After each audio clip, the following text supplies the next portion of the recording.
बाक्सा जिल्लानि सिङाव थानाय मुसलपुर बाथौफुरियाव दिनै नैबे बाथौफुरि ओनसोलाव जोंहा केन्द्रीय बाथौ फुजा मेला आफादनि मोनसे लाकि गिफ्ट कुपन जोंहा बेखेवनाय जादों।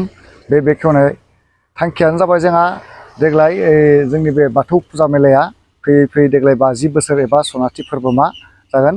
बेखौ फैगौ 23 जानुवारि 2024 इंराजिनिफ्राय 3 फेब्रुवारि 2024 इंराजि खालारसिम 12 साननि थाखाय जोङो हाबाफारिखौ लादों आरो बेवहायनो जोबथि दिन 3 फेब्रुवारियाव जोंनि बे लाकि गिफ्ट कुपननि जों खेलाखौ होनाय जागोन आरो बेवहाय जोंहा मोनजि बान्था होनाय जादों। गिबि बान्था महरै जोंहा दङ अडि आरो नैथि बान्था महेन्द्र थर एल्ट' बलेन' बायदि बायदि जोंहा गोबां प्राइजफोर दङ।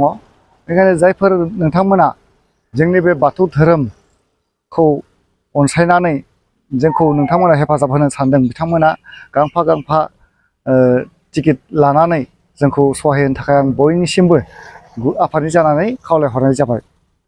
हागोन बेयाव अनलाइन बे टिकेटखौ अनलाइननि जोहैबो बुक खालामनो थाखाय जा सुबिदा होनाय जादों।